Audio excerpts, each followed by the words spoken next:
This is a 2026 Aprilia 660RS. Purchased it brand new from the dealership, and it is due for its first scheduled maintenance.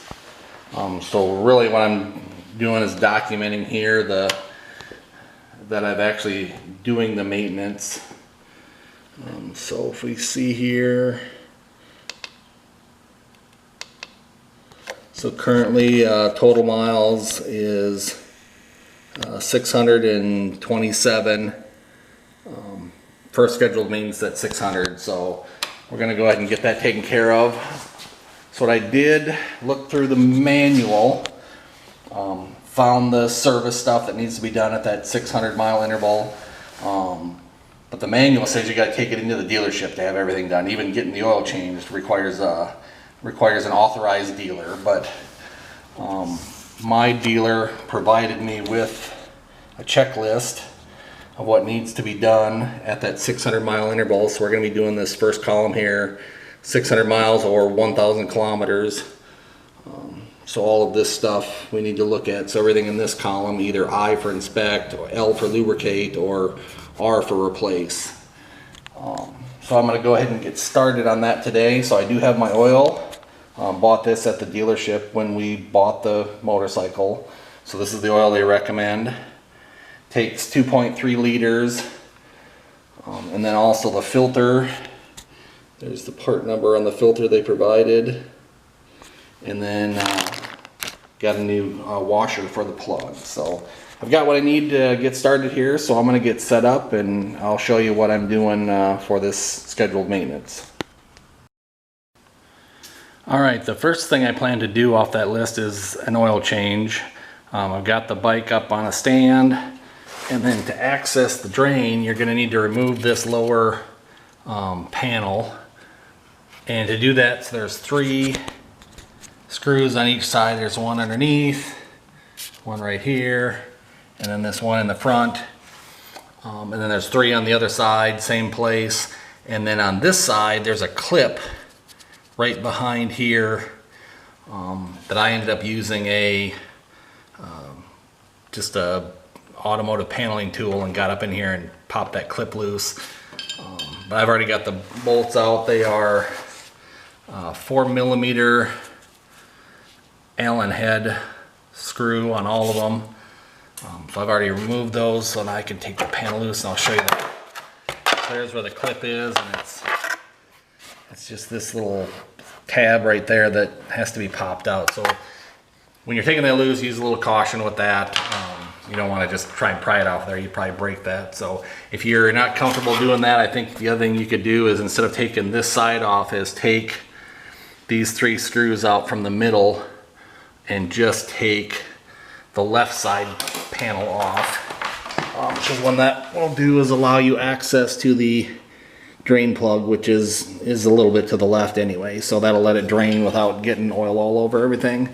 And then you'll also have access to the filter, which is in the very front. So this is the filter right here. So, and that'll drain down underneath as well. So I'm gonna get a pan in here and get things started to drain and take the next step. Okay, so I got the oil draining. The oil filter was not as easy to get to as I thought it would be. Ended up using a oil filter wrench. The smallest one I had was just barely small enough. And as you can see, I got the oil filters just loose, so the oil is draining out, and it just misses this front plastic. You could probably take this off, but there are a couple drain hoses that run through it. So you'd have to feed them back through if you took that loose. So I'd just make sure you got a couple choices of oil filter wrenches before you try and tackle this. So I'll get this oil filter drained, and hopefully I don't make a mess trying to take it out of there. Okay, the old filter's off. I've got the new filter ready to go, and I was always taught to lubricate the seal with a little clean oil. Some people say to fill the filter. On this one, the filter sets horizontally, so it's just going to dump anything you put in it back out, so I'm not going to fill the filter. I will also show you here the drain plug. So this is the plug I took out. It is 8mm Allen hex, and then it does have a crush washer. So the dealer gave me a new one of those with the oil and filter I purchased. So I'm going to take this crush washer off and discard it and use the new one. So I'm going to go ahead and put the filter back on and put the plug back in. Okay, I've got the new filter installed, hand tightened, make contact in like 3/4 of a turn. The oil plug I found online, I found a torque spec of 20 Newton meters, which is 14.75 foot-pounds. My torque wrench didn't go that low, so I had to convert it to an inch-pound, which came out to 177 inch-pounds. Didn't seem very tight, but you don't want to over-tighten that crush washer. So I guess I'll start with that, and hopefully it doesn't leak. So the next thing to do is put oil back in it, and I'll just use the dipstick port, which is right here. 2.3 liters is what the book says, so I'm going to start with probably 2 and see where that gets me. Be sure to, when you get it about full, run it a little bit to let the oil filter fill back up, and then be sure to check it several times just to make sure that you've got it topped off good. So, but I'm going to start with the 2 liters and see where that gets me, and I'll let you know how much I actually added. Okay, so I actually used 2.4 liters. So emptied these 2 jugs, and then this one still has 600 milliliters left in the container. So when you do the dipstick, be sure to thread it all the way in and then take it back out before you check it. So I'm going to go ahead and mark off that the engine oil filter is done and the engine oil is done. And then the next thing I'm going to look at here is on the drive chain. Inspect and lubricate. I think on this one I also need to tighten it. So looking down here in the book, it says should have 1.18 inches of travel in the chain, about in the center, which is about 1 inch and 3/16. So right now I've got the chain marked on about 3 inches, and if I move it, I can get it to go up to about 1.5 inches. So I've got a little extra travel in that. Also, it mentions that the chain shouldn't go past the swing arm when you raise it up, and if I do this one, it goes just a little past that corner. So both of those things are telling me I need to tighten this chain up. So to do that, you need to loosen the axle nut, which is a 26 millimeter, and that's not a common size. So if you don't have one in your set, you probably might even need to order one. I had trouble finding one. But then you'll loosen the axle nut up a little bit, and then loosen this lock nut, which is a 13 millimeter, and then you use this to push it back, adjusting it to push it back, and that's a 10 millimeter. And then what you'll want to look at here is make sure you do it evenly. So right here you see these little witness marks. They are incremental spaces. So what you do is use the marks on this side and compare them to the marks on the other side to make sure that you adjust it evenly.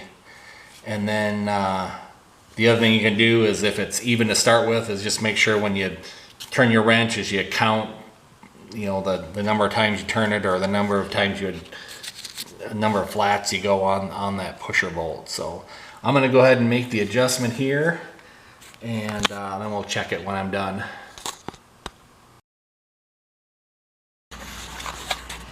Okay, so I only had to turn this basically 1 flat, so 1/6 of a turn, to adjust the chain tension. And so now down here we've got, it's on about the 3 on the tape measure. I go up, I can get it to go up to, which would be 1 inch and like 7/8, so that's 1 1/8 inches of travel. So that's pretty close to what we want. But yeah, I barely had to adjust anything. And then if you can see, the next mark is just starting to show. So we made sure on the other side that that's what the other side looks like, and I actually had to go a half a turn on the other side. So I'm guessing the dealer didn't quite have it set up exactly correct according to this. But I'm going by these marks to set that. So really what we started doing was just to inspect and lubricate the chain. And so since I've got it on the stand, I can roll this. Let me get the tape measure out of here. So now if I spin the tire, I can spin the chain. And so cleaning it, you can take a brush like this and you wind it onto the chain.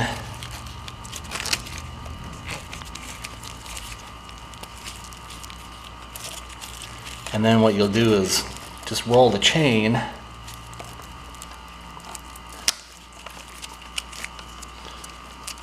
And you'll get it wound down there. There we go. So now this brush can brush the chain and then just roll the tire, and then you can get all the way around. If I had both hands free, I could just do this really easy, spinning the tire and holding it at the same time. So really what I want to do is you just want to get the gunk off the chain. If it is really bad, you want to use a cleaner. This is actually a Honda brand cleaner for Honda ATVs. But what you want is make sure you've got something that's safe for motorcycle chain that has O-rings, so that it doesn't damage the O-rings. And then after you've got it clean, you want to spray some chain lube on there. Again, this is Honda brand, just stuff I already had. But you'll want a chain want a lubricant that works for an O-ring style chain as well. And then this stuff, you let it set for a little bit and it dries so that when you're running it doesn't spray all over everything. So I'm gonna go ahead and finish cleaning this chain, get it lubed, and we can mark that one off the list as well. Okay, I've got the chain lubed up. As you can see, I stuck a piece of cardboard behind the chain, so as I spray on there, I don't get excess spray on the tire, but just spray a little bit on the top and the sides, and then roll the tire around to roll the chain, and just keep doing that until you've gone all the way around. And then what I'll do, I'll let this set for a little bit. It should dry, but I'll probably come back and just wipe off the extra. If you don't wipe off of that excess, it'll tend to spray as the chain goes around. You can kind of see, like back up in here, it got sprayed in, and then even like up here, there's a little excess spray coming off the chain that was from when the bike was new, so that was from before. So I'm gonna try and wipe the excess off, and I'll probably clean up those other areas as well. So I'm gonna go ahead and mark that off the list and move on to the next thing. Okay, so back to the checklist. So the chain drive, got that marked off, so I'm just going to go down the list one by one here. Top one, it says motorcycle setup. I'm just going to assume that's getting it up on a stand and getting in a place to work on it. So we'll mark that off. And then clutch cable lubrication, I'll do that next. But we've got steering bearing and steering play, so basically just looking for any looseness in the steering and the front end. So just check that, sit on the bike and turn it and make sure it's not like overly loose. Wheel bearings, while it's up on a stand, you can wiggle the wheels and see if they move other than just rolling forward. So you're looking for bad bearings there. This diagnostic tool, so what I was told is they want all the bikes to come back to the dealer anytime there's scheduled maintenance for them to plug into it. On the dash display there is a little wrench that came on at the 600 miles indicating that the scheduled maintenance was due. and I believe the only way that can be reset is by the dealer. So I'm guessing that's what this diagnostic tool is, so that they can plug into it and check it. So that's something I can't do. Check your brakes. You can sit on the bike and roll it back and forth and squeeze the brakes and make sure they're engaging and not making some weird noise. So I've done that. You know, general operation, make sure all the functions are working, the horn works, blinkers work, everything on the dash lights up, there's no error lights or anything coming on other than the maintenance light. Got that done. So brake system, I think that goes along with the checking the brakes up above. And then safety switches, so there is a switch for the stand. If you have the kickstand down, there should be a light that comes on the dash, your brake lights, clutch, all your other indicator lights, so making sure all that's still working. Brake fluid and coolant, so we'll take a quick look at that. So for the front brake, that's your fluid reservoir. So make sure that's full. I believe it's like a DOT4 brake fluid if you need to add any to it. If you do need to add anything to your brake fluid, that would tell me there's a leak somewhere, so you probably want to check and make sure that you're not seeing any fluid leaking out either from the control on the top or from either the calipers down below. So if you do have to add fluid again, I would say you've probably got a leak. For the rear brakes, so here's your reservoir for the rear brakes. Again, if you need to add anything, I would check for leaks here or at the rear caliper. And then the coolant, this was an interesting one. So come to the left side, you want to look over the top of the front fender, and back in this area you'll see the inside of the overflow tank, and there's a high and a low mark that shows you your coolant level. I think this one is just above the low mark. Check it when it's cold. So I'll probably have to add a little bit. If you do need to add coolant, again, I would probably check and look for any leaks. I'm guessing that the dealer just didn't have it fully topped off, but if you do have to add anything, so there's this door on the right side. If you can see up inside here, there's one screw up inside there. You have to take that out, and then this cover comes off, and it's supposed to give you access to the top of the overflow so you can add coolant. But I don't see that that's a very good angle to pour anything into. So I was looking down from the top, and you can see the tank is right here, and then right here is the cap. It might be a little easier to, if you have a long skinny funnel, to come in right here and try to add something from up above. So that's probably what I'm going to try and do. And it is, so the coolant is, it's an organic acid technology coolant, OAT. This, I think it's more of a reddish or pink color, probably a European coolant. So I'll see what I can find and post that on with everything else I post with this video. So then back to the checklist. So brake fluid was fine. I'm going to leave the coolant unmarked until I actually add some. So then remaining is tire pressure. That's very simple. The tires on this were both labeled maximum 42 psi. You should probably be checking the tires more often than just the scheduled maintenance time. And then nuts and bolts, tightening, just inspection, look around for anything that looks loose, any fasteners that look like they're missing. I didn't see anything on this, so that should be good as well. So looks like the only thing I have left is add a little coolant, and then we'll lubricate the clutch cable. So we'll show you how to do that next. The next thing on the list was to lubricate the clutch cable. So we're going to do that by spraying lubrication into this end of the cable, and then it'll come out this far end, which is on the other side of the bike. So I'm going to pull this little boot back and then place a paper towel or rag or something underneath here to catch any of the lubrication as it comes out. So once we see the oil coming out of this end, we'll know the entire cable has been lubricated. And to do that, so I'll show you what I've got here. So there's several different styles you can purchase.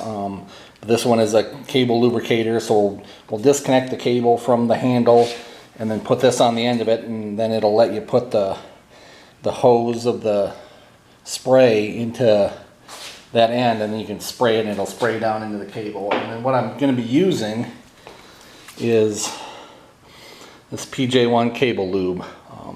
Looks like that was the most recommended online, so I'm going to get set up here and then I'll show you how this is all done. Okay, I've got the camera sitting on a tripod here, so hopefully I don't bump it.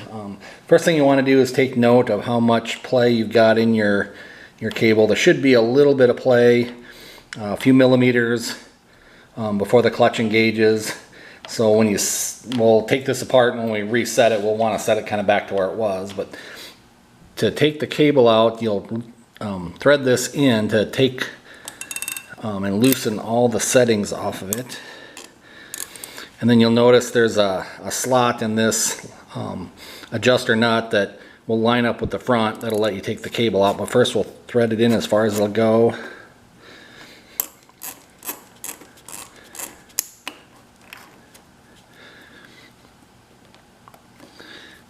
And then that should let you pull the cable back.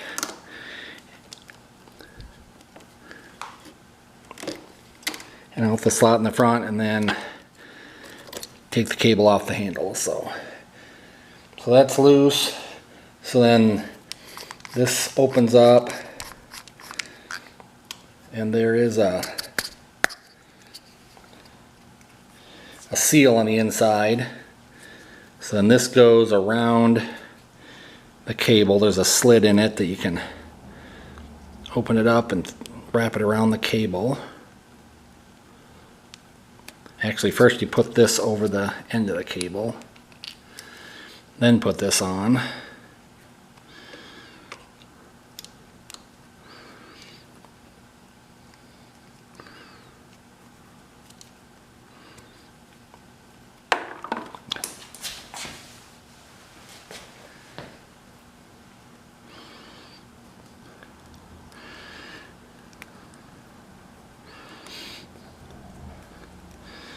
Just get it started in the groove, and then you just rotate it around like threading a bolt. And then once that's on, then this end goes on there, and you thread this back until it's snug, and then that seals around the cable. Actually, you know what? I have that wrong. This actually needs to go over the outer seal, or the outer casing of the cable. There we go. So it needs to go there. That way when you spray the lubrication in here, it'll go down inside there. So now, with that in place, now I slide that over.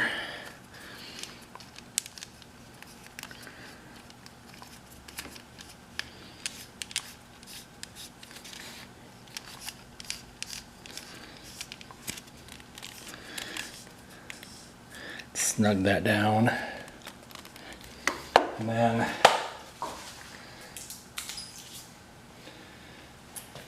take the spray lube and use the little straw.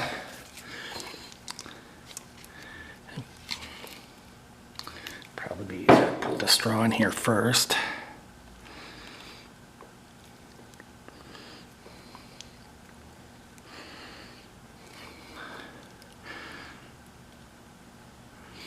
insert the straw into that in grommet, and then you spray.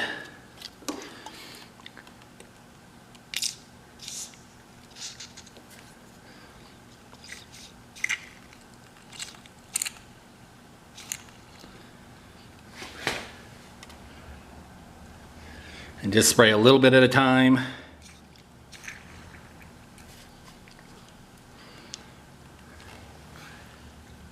Keep an eye on the other end of the cable.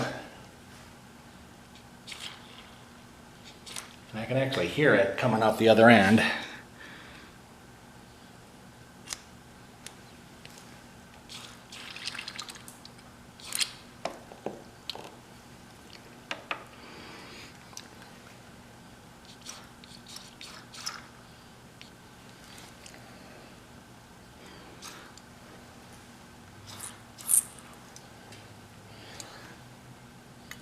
All right, it just started coming out the other end, so that should be more than adequate. I'm going to grab another rag, and I'm going to just disassemble this backwards from the way I put it together, and then I'll show you how to adjust the cable. But I think it's going to drip out this end here. I want to grab a rag quick, so I'm going to pause the video.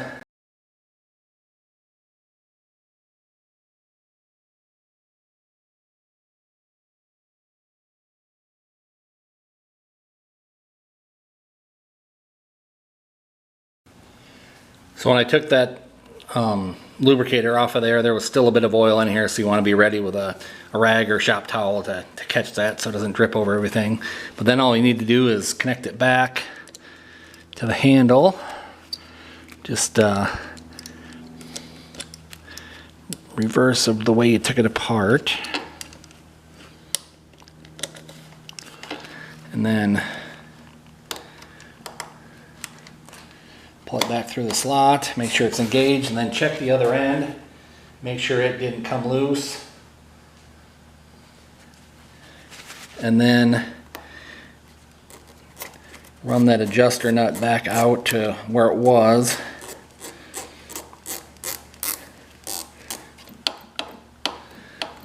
So you want to leave a little bit of play in here.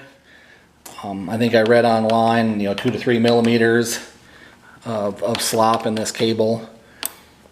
You just don't want the clutch to be engaged partially while you're riding, so you need to make sure there's a little bit of movement left. So that's about where it was. The other end. So the other end's connected. I'm going to slide that little boot back onto the end of the cable. So that's all there is to lubricating your clutch cable.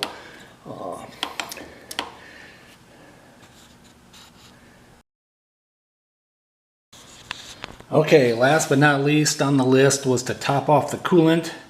So I still went down from the top of the funnel in a tube, but in order to get the cap off, which was the cap for the overflow, I still had to take this little cover off the side here to get access, because I think this sits right above that cap and it won't pull out with that in the way. So you can see I've got the little tube down from the top, and it didn't take very much, but the coolant I used,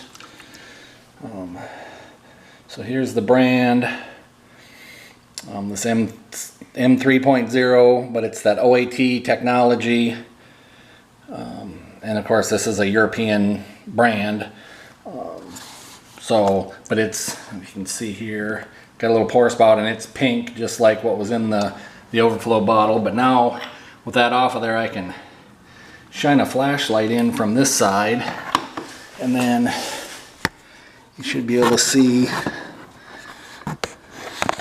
the coolant level is up to the full mark now. So full cold, it's cold, but it didn't take very much to top that off. So, but that should be everything I need to do for that initial service, other than take it to the dealer. So. Thanks for watching. If this helped you out, be sure to give me a like and a thumbs up, and have a great ride. Bye.